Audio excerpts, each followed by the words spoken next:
Hello, everyone. Welcome to the Charmed Life podcast. I am your host, Tricia Carr. And in this episode, I want to talk to you a little bit about this terrible habit that we have of shoulding all over ourselves. This should thing that we do. And so what I'm saying here is should, S-H-O-U-L-D. I'm going to talk to you a little bit about it from the metaphysical standpoint, as well as sort of the therapeutic, the hypnotherapeutic standpoint. And so let's just dive right in. And now, this is obviously a solo episode. And if you're new to this podcast, then I welcome you to explore. Many of my episodes are of me teaching alone. And some other ones are mini episodes, excerpts from different teachings that I do, either on my own, in my own Mystic Arts Academy, or with my best friend and business partner, Crystal Ann Compton. And then I have some main episodes like this one, where I'm doing some teaching or I'm interviewing some guest experts. And I have quite a lot of interviews coming up, but not until next month. This month has really been mostly about, I actually think I do have a couple this month. This month has been mostly about me being in this space with you guys and teaching. I go on these cycles. I don't know. Spirit does what Spirit knows how to do. And so here we are. So I am a hypnotherapist, and I'm also an intuitive counselor and coach. I'm a medium, a multidimensional medium, channel, and also animal telepath. And so, spiritual teacher is kind of the main thing that I'm doing with all of those different things that I do. And so I'm going to talk today about beliefs, thought forms, and how we can snoop out with ourselves, how we can witness in ourselves that we have a stubborn belief. You might say block, but I'm actually going to talk probably in an episode coming up really soon, either next week or sometime soon. It's going to be an extension of this, and it's going to be a little bit more about blocks. But this is kind of a precursor to that. We're talking about beliefs. And the clue to a belief that is defending itself, you might say a limiting belief, let's say this episode's about limiting beliefs, is when we use this word should. Should is not a helpful word, and we're gonna demystify the should. We're going to uncover and find out when we have limiting beliefs and talk about what to do about it. So should is an attempt. It's a clue. It's a clue that there is an attempt for you to work with negative reinforcement. Negative reinforcement. Now, what is that? So negative reinforcement is when we punish ourselves, we punish someone into doing what we want them to do. You see right there, it actually is not a very straight line of logic. So we use negative, the negating energy, in order to affirm energy. And it's illogical, truly. If we just think about it very simply, we kind of step back. Now, social psychologists have confirmed that negative reinforcement is not a sustaining way to actually get results. Now, and I say it's not sustainable because you could have an immediate result, but it is not a sustainable or long-lasting result. And I'll give you an example of this. I used to work for a sales organization, a big behemoth sales organization, and the VP boss of sales used negative reinforcement, he thought, to motivate his employees. And so it's essentially a lot of, if you don't achieve these numbers, then you will be punished.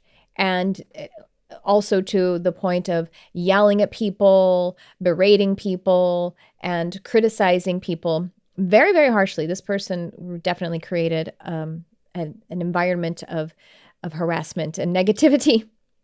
I didn't really have to deal with them, but he was known for this, and I did witness it, even though I didn't have to actually undergo that kind of treatment. I was a little bit more on my own.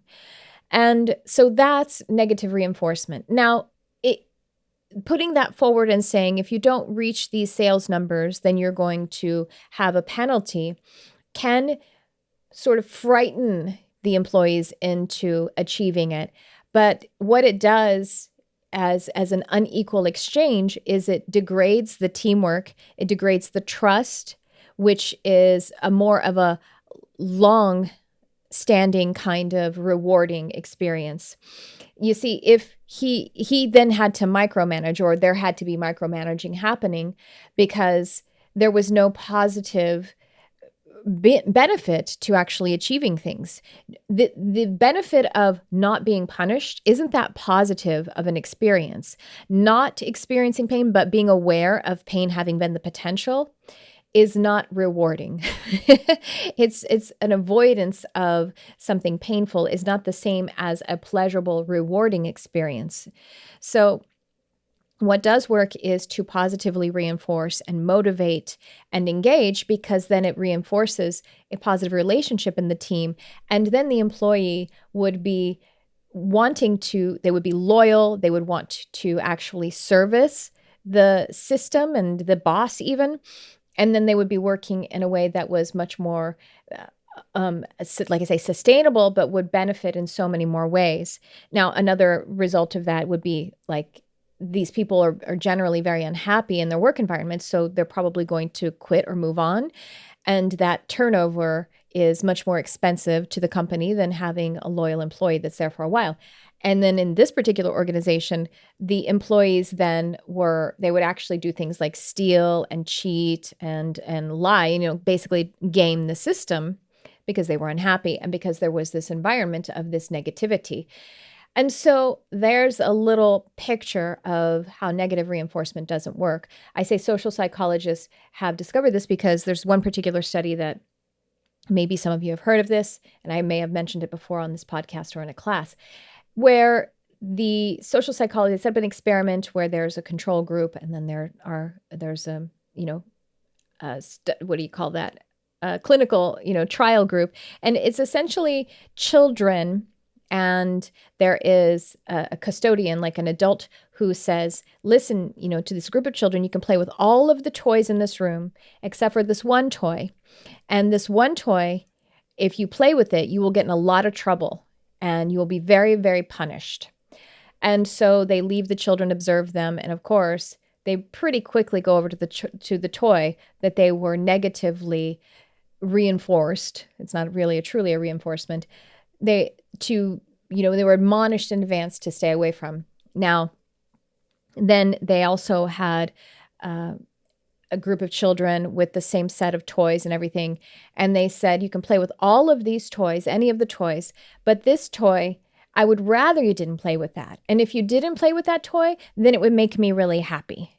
And then the children would not play with that toy. And even they would come up to the adult afterward and brag about it and say, I played with all of them except for that toy. So again, we're seeing a more fruitful relationship, a bonding relationship, where when the supervision isn't even there, that they want to do good. So that's the experiment that I'm referring to. And of course, I'm paraphrasing this so much, but it is, if you are interested in looking it up, you could probably find it. So that's how we know from a clinical standpoint, even, that negative reinforcement doesn't work. But did you know that you are attempting to negatively reinforce yourself? And so the way that we can see that is with this word, should.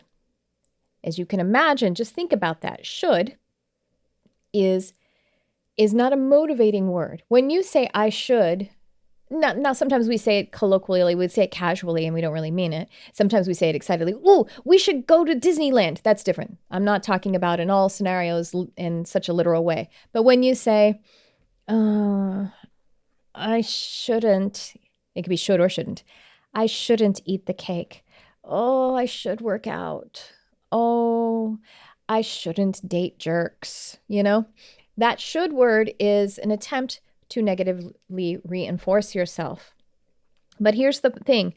All change happens with the whole being.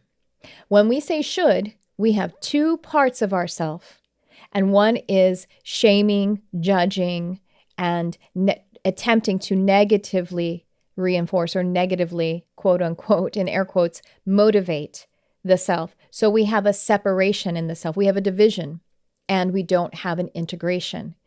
And real evolution happens with the whole being. And it happens in a container of grace. If we are moving from something that is challenging, we can put ourselves in this container of grace, meaning we have the compassion, we have the understanding, we have the room to grow and to be held. That's what I mean by a container of grace. That's how we can actually shift from a belief or a habit that is not helpful and healthy for us, bringing ourselves into that container of grace, or another person into a container of grace, so that we don't have that one component shaming another. We have all the parts of ourselves in this container. So let's break this down a little bit about what's really happening when we are shoulding ourselves. And I like to say we shouldn't should all over ourselves, right? Actually, another little funny thing. My husband, there's some person that he knew when he was like a young adult, like in his 20s, when a person would start a sentence, they would say, "Oh, you should." He would quickly interrupt before you even notice. And he would go, "You should stop starting sentences with you should." And so it's a little game that we play every now and again. If you can think about it, if you can get it in there quickly enough. But it's kind of a good interruption for yourself. If you say, I should stop starting sentences with I should.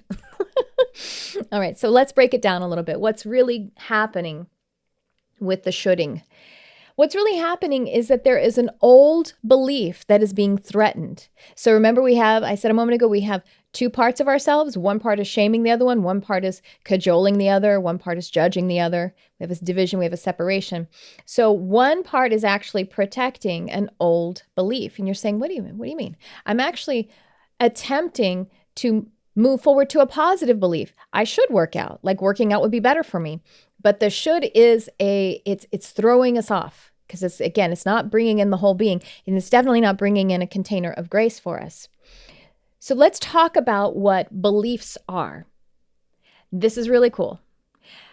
Beliefs are thought forms. Okay, so Abraham Hicks says that a belief is a thought you keep thinking. Agree. Now, I want to propose to you that a belief is a thought form, whether it's positive or negative. And I want to tell you that something that we would do really well by, we would become very fantastic magicians. And one of the main reasons we are here is to understand, is to learn how to become really masterful in manipulating, shifting, and changing energy from one form to another. And a way to do this is to really craft thought forms, to become a master of creating and uncreating, or dematerializing, uncreating thought forms. So let me digress in case you haven't heard this term thought form before. I wanted to give you a little overview for those of you who do know what thought forms are. So a thought form is something that is a partially composed manifestation, let's say. So it isn't something that has become matter. It isn't all the way to physical form yet. But there have been enough layers of thoughts created, put upon this one particular focal point, that it's somewhere between non-physical and physical. It's still in the non-physical, but it has a form. It's a patterning. It is actually starting to become something kind of like a holograph or a hologram, something that is not solid 3D, whether it's in physical form like a being, or it's not physical form like an event, or physical form like a new car or something like that. You know, when we say thoughts become things, a thought form is somewhere in between the thought becoming a physical thing. Thoughts are things in this regard, that they are energy, and energy is a real thing. It's a reality. Energy is a reality. So we have a thought, and in and of itself is a thing. We keep having those, and it's like layers of paint that we're putting on. It's getting more and more form to it. So it's a thought hyphen form. It's an inter-between manifestation. Thought forms can be very sophisticated. Now, I'll tell you one other thing that thought forms, an example of a thought form is that it can be something like a poltergeist, things that are occurring in our paranormal spaces, in that fourth dimensional space where it's something that a lot of people have thought about. Maybe a lot of people have had this, idea of a chupacabra. Now, the chupacabra may be a real thing. I'm not saying that it's definitely not. But for example, things that are legend or then a lot of people witness it, that could be a thought form. And that's why a lot of people witness it, because they're witnessing this not totally matter, but partially materialized thought form, thing that is somewhere between. It's a hybrid of thought and a hybrid of form, but still on this side of matter. Another thing that could be a thought form, like I've been like in the process of doing TV shows where it's like a medium who goes in and does, finds ghosts and stuff. And I'm always schooling them, like, not everything that's in an old house is a ghost. Probably a lot of it is thought form. Like when they, in these haunted houses and guests in this hotel and many different people have seen the woman repeating this pattern of going up the stairs. You know what I mean? There's a good chance that's not even a ghost, meaning like it's not a disembodied consciousness, a discarnate person. It could be an impression on the field or a thought form. A lot of people have seen it. And so even someone who's not aware of it then will witness it in the inter-between space, because it has so many layers of that. Think of the thoughts as paint. And so we're giving it more expression. And then that's a thought form, that they all are seeing, the repetition. It's just a pattern in the energetic space. So those are all the different kinds of things that thought forms are. There's also a process where people create servitors, which are thought forms. In Sanskrit, I believe it's called tulpa. And a servitor is kind of what I'm talking about, but it's basically where you are creating, it's a magic kind of tool where you are actually creating a thought form so that it can actually do your bidding. And so that would be even advancing it and making it much more sophisticated, because a servitor eventually is said that it could actually begin to take on its own will. And I think the way that it does that is that it magnetizes to it an entity in the fourth dimension that actually is more of a sophisticated kind of being, and then it starts to use that energy. Now we're talking in all of the negative polarity. So you're not going to accidentally do that, because that happens if you are negatively polarized, which is a definite decision. Nobody is accidentally negatively polarized, meaning like it is a definite decision to be doing a spiritual practice for love, for light, for growth, for unity, for health, for well-being, for yourself and others, to service of all, and to be selfish and harmful. Okay. So just dispel that. It's not as subtle as all that. And, in the way that we're talking about this. Okay. So that's a little overview of what thought forms are or can be. So I'm saying that beliefs are thought forms. Beliefs are a layering, almost like, I think about them as these little holographic, like, creatures that we create. We create these old ones. We create them when we are young. We are children. When we are between the ages of 0 and 8, we begin to create these thought forms. They are the beliefs, and they just happen by random associations. And I talk about this in my hypnotherapy practice. I talk about it. If you want to, I'm going to link a video here for you where I talk about the theory of mind, which is a theory that was put forth by Dr. John Kappas. It's a model of how we actually create the whole matrix of our mind. So check that out. It's a 10-minute video, and it's really interesting. So the thought forms are these associations that we make, and then we believe that we put like these little holograms, these little monitors in charge of something that we believe will make us safe. And we say, I survived that, put a little benchmark there, create a guy, a little thought form guy, and now you're in charge of that. But see, what happens is that later on, we're ready to move out of those beliefs. We keep adding layers of paint to them too. You know what I mean? And so they take on adult characteristics. We have the child concerns, but then we become 12 and we shape that thought form. We give it a little bit more characteristics that have to do with a 12-year-old, and then 14-year-old, and then a 30-year-old, and then it's still there. And then we're winding up here saying, I should work out. I shouldn't date jerks. All the things that we're shoulding ourselves about. And we still have a thought form there who is guarding a belief, an old belief. And so here's the thing, the beliefs or the thought forms are false guardians, because the unconscious experiences that it's somehow keeping us safe, but it's not, because we are moving, we are evolving. And so what's happening is this thought form, this false guardian, is quietly whispering, but that whisper is loud inside the matrix of your mind and your spirit and your emotional body, your mental and emotional bodies, and it's influencing your thought patterns and your behaviors, and it's just taking you a little out. That thought form is saying, yeah, oh, you should work out. Well, but it's late, and oh, you worked so hard today. And you know what? It was gently encouraging you to be too busy today. And busy isn't the same as productive, by the way, but the thought form believes is just reinforcing what you set up when you were 7 years old, where if you looked busy, then maybe you wouldn't get in trouble by teacher or mom or dad or sister even, you know? And so it's been secretly, insidiously, covertly nudging you because you told it to. You told it to, and you have been serving that. So it has been just nudging you all these ways. And then you wind up with this, this truth of your being that's wanting to come through, which is, I'm interested in health and well-being. And you know what I mean? Like whether it's mental, emotional, and relational, physical, whatever it is.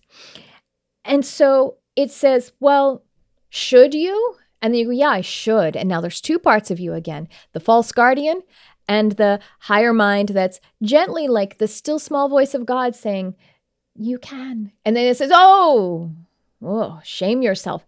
And that will throw you off its path. It'll throw you off its game. So it was invented by you. And it in its depths of its root system, it was invented by you as a child almost, let's just say possibly all of the time, if we're talking about these old beliefs. So they can be very sophisticated. And what the thing is, they are composed of survival energy, and they are fueled by fear. Let me talk about that a little bit. I've mentioned it before on my podcast, so this may be a repetition, but repetition is our friend. It's like watering. It's like watering the garden. You know what I mean? Like it's like giving the soil its nutrients. Okay, so these beliefs or these thought forms, they were created in a time where we've had a fear of survival, and there's an association made that we survived something, and the context surrounding it is what is then the mechanism that is used to stitch together this thought form. And now the context could be something like, I fell off of my bike. I'm 4 years old, my little tricycle, I fell off of it. I skinned my knee real bad and that hurt. And it felt like the earth was rejecting me. This life, this pain, let me know that this life is unsafe and it's painful. And mom takes care of you as she should. And innocently, mom gives you a hug. And then mom gives you a cookie to help to change your state. All very innocent and maybe even a good practice. But the child's mind makes an association with safety when you felt hurt and rejected. Means maybe affection, which could be a good thing. And maybe it means sugary treat. And now you're 35 and you should work out. But that box of cookies is what you really deserve, right? Because you worked hard today and your boss was on your ass and blah, blah, blah. Okay, so there's just a context of association made with it. And then you stitched a thought form out of the need to survive. Beliefs or these old thought forms are composed with the interest and the energy, the very energy of survival. So if you begin to threaten it, it will try and survive because that is its job, survival. And so it will fight tooth and nail. It will be cunning. It will be insidious. It will be, devious in order to survive. That's why, dear one, it is so hard. It is so difficult sometimes to make those changes. And that's why The thing to do is to create that container of grace, because that is the antithesis to the shoulding. That is the antithesis to that negative reinforcement. It is the antithesis to the fight to survive. The container of grace says you are well, and compassion is here for you. Okay, so they are composed of sort of these thought forms, these little holograms, and the all around, composed of survival energy and powered by fear. So they will defend themselves. And so their modus operandi has a lot to do with negative reinforcement. And so that is what they will use. And so I'm going to talk to you. I'm going to give you a tip or two about what to do. And we're going to run down a few of these shoulds and really just look at what they're doing. I'm going to be right back. I'm just going to play one little message for you, and we'll be back in just a moment. I'm so excited to announce the 2020 Energy Intensive with me, Tricia Carr, and my partner, Crystal Ann Compton. The Energy Intensive is an 8-week comprehensive program that teaches and activates energy healing modalities. This program is unique, it is brand new, and it is cutting edge.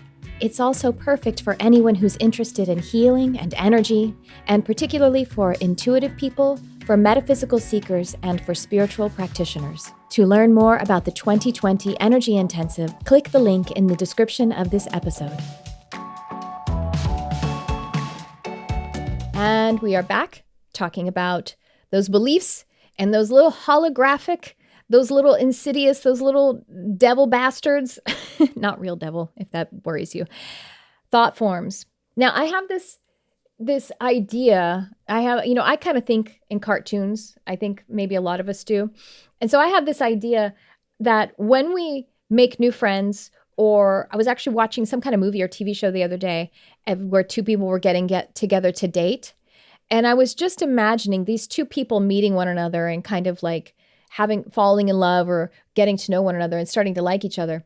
And that all of their thought forms were communicating with one another and saying, ooh, you want to reinforce me? Yes, I will. Oh, great. And those are the things that were, we're meeting together. Now I should take a moment to say that, again, not all thought forms are negative. We can create positive thought forms. And this is what I think we as master magicians, as powerful, empowered spiritual seekers, as those who are working in evolution and ascension, and to be able to become a master of creating thought forms with our whole being, consciously. And then when it's time, because even when that's created consciously and in empowered sense, it may be time to uncreate them, to dematerialize them and create a new one. That's something we would do really well to do. So it could be some of those positive ones too. Like, for example, if you're like, it is important for me to be healthy and to have a lifestyle of health and well-being, movement and healthy eating, then that's a positive thought form. That's good that you created with your whole healthy mind and body and spirit. And you have that little healthy thought form, and then you meet that new potential mate, and that thought form says, hey, want to be friends? And that says, yeah, I do want to be friends. Great. And then you can reinforce that with one another. So just to round out the conversation a little bit. But of course, this episode is about how to unroot and how to observe those thought forms that are not serving us. And it's all about the should in this episode. Should is an insidious defense. Insidious meaning it's like deceptive. It's not true. It's not helpful. It's not working for you. A should actually blocks you. It obscures to you and your awareness the cause of what it is that you are, like the reason that you're not dating the right person, or the reason that you're not eating the healthier foods, making the healthier choices in whatever way. The real cause of that, a should obscures that. It hides it for you because it places the awareness on shame. It places the awareness on the separation within the self. And it also obscures you from the symptom. It disempowers you from being able to deal with the symptom, which means that, okay, well, tonight I don't eat the cookies. When we should ourselves, then we usually want the cookies more because it kind of drives us to that.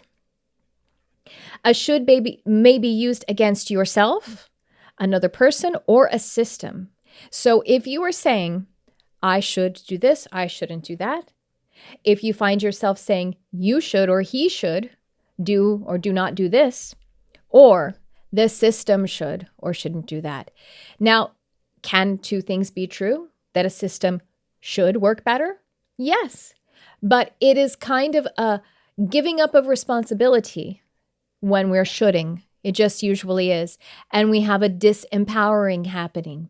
We have a separation, we have a division, rather than a coming together, an integration, and an evolution. A should will not give you the right action or suggest the right pattern of thought. So a should is not going to serve you in the way that it will obscure a cause as well as send you off the path of actually working on the symptom. It's not going to be the resource for correct action or correct thinking or feeling.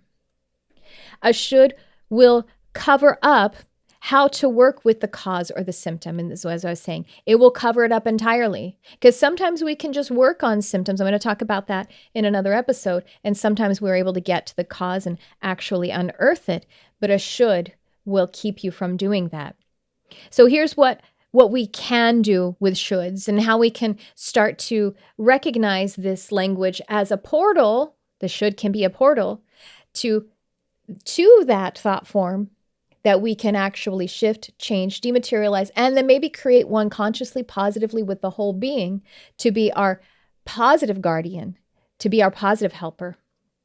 So when a should shows up, realize that it's an opportunity. And the should was already trying to shame you. Don't stay in the shame. Hear the should and say, an opportunity.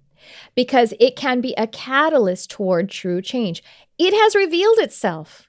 I tell you, I say they're sophisticated, those thought forms that are obscuring the negative belief, but they're not that sophisticated. If you are able to be awakened and be in that mastery position, be in that seer position, the should becomes a telltale sign. It becomes the flag. It can't seem to hide itself anymore. So allow it to be an opportunity and a catalyst toward the true change that is actually coming up. I see it as showing up as a should because your whole being is really saying it's time. This is now. You are empowered to do this. Spirit is showing you. Spirit is stepping in. That's what the game, you know what I mean? Like the game is rigged. Should is always an opportunity. And spirit is helping you to have that awareness. And you can use, the help of angels, your spirit guides, or just your higher mind. So I'm asking you to get excited when you hear a should.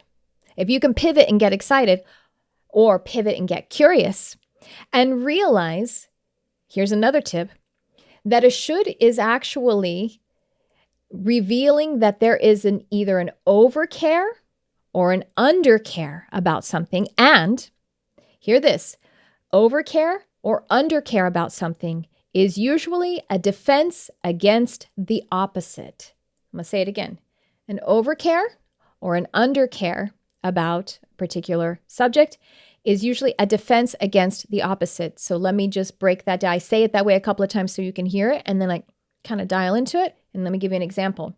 Okay, so I should work out. There's our should.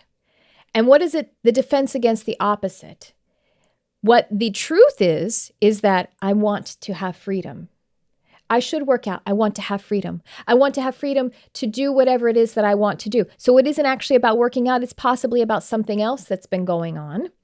And it's also about confronting those inner issues about needing self-care, self-accepting, self-love. Those are the things that are being obscured by it. The opposite of I should work out is that I want to have, that's being obscured. It's the overcare about not working out is about wanting to care about doing the things that create freedom, create the feeling of freedom and health and well-being, self-love and acceptance. Here's another one. My boss should get off my back. What's really happening here is I want empowerment.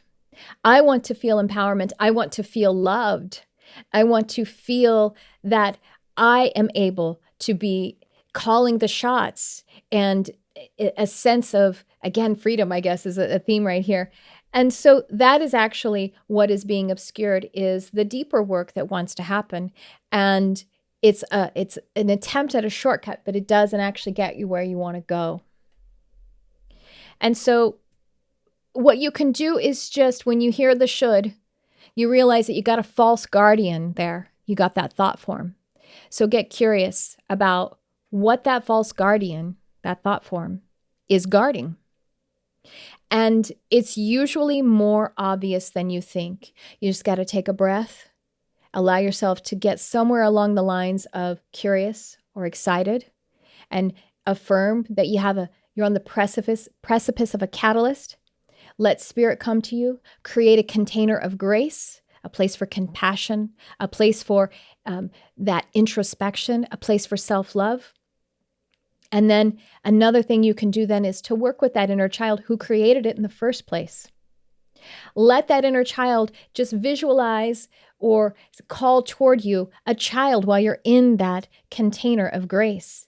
And that child can look like anything, can look like you or not. Could be the same gender as you or not. It doesn't matter. It's going to be a representation, whatever's easiest for you to feel that compassion and just speak to that child. Now, we're doing this in a slightly altered space. We do this by calling in spirit, calling in love, bringing ourselves into that compassionate place, taking that breath and going within, and just let the tool of the imaginal work with you and for you, but create that container of grace. And so work with the inner child.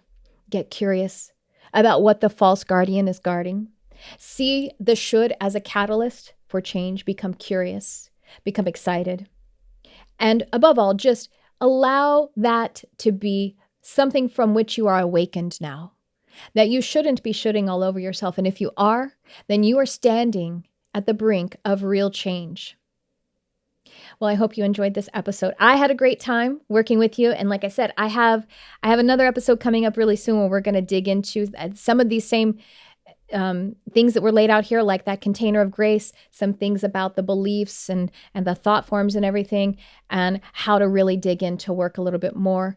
And I really appreciate you for being here.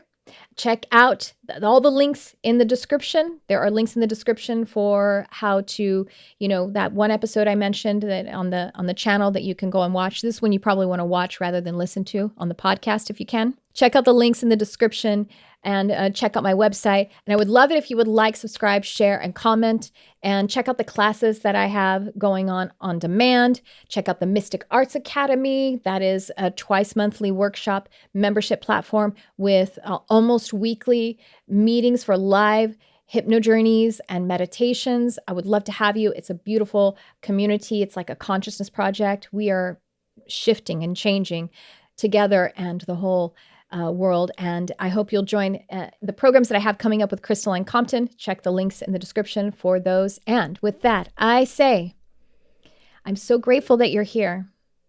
You mean so much to me. Really, I mean that from the bottom of my heart. And thanks for tuning in. I love you, whoever you are.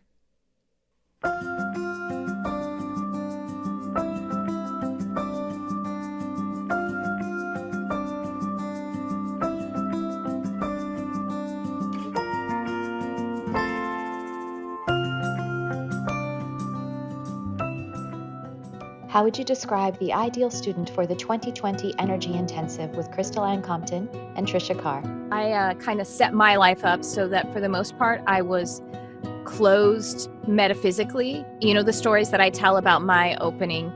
And it was like I decided on a whim to get a 15-minute psychic reading. I had never considered that in all of my 39 years, and I did. And the reason I decided to get that first reading of my entire life, never having considered it, was because I was like, why wouldn't I? I'm curious. And, the reasons of the past were that something to do with religion or something to do with some other set of fear that my mind is weak, or some other kind of fear of being ridiculed by the pragmatic people who say that it's a crutch and it's silly. And I was like, screw all of that. I didn't know a thing. And then, my journey after that, she said the word empath to me. And I'm like, what, like Counselor Troy? So I had no exposure to metaphysical content, but I was ready. And so I am the perfect student, even though I was like, didn't know the word energy healer at that time. And my guides, as I was connecting with them in meditation, were showing me light on my hands and saying energy healer. And I hadn't heard that word before, but I would have been the perfect student. You know what I mean? Like, as I was feeling. Exactly, because you were in that energetic composition of readiness. And also, you're such a great example, if I can just say, of someone who said yes over the course of the spiritual path, because so many people are so tentative. They don't really say yes. But we always say, when you do say yes, when you sign up for a class like this, when you agree to go meet your tribe and fellowship with other people to study and to really immerse yourself in things of the spirit, when you say yes on that level, spirit always meets you right where you are and gives you everything that you need, and an acceleration truly takes place. I won't say your age, but it's only been, a handful of years since your 39th year, and look where you are today. It's truly like you're a teacher, you have a podcast, you have many, many clients, you have your own business, you're quite successful, but you are also such a light to this world. Imagine if you didn't have the requisite curiosity, and if you didn't have that energetic confidence without all the facts. Imagine if you had just said no, or I'll just wait. Where would you be? And so for those who are kind of on the fence about exploring study and exploring their own spiritual and intuitive and energetic development, this is the reason why you want to say yes, because so much is possible when you do. Everything opens up to you when you do.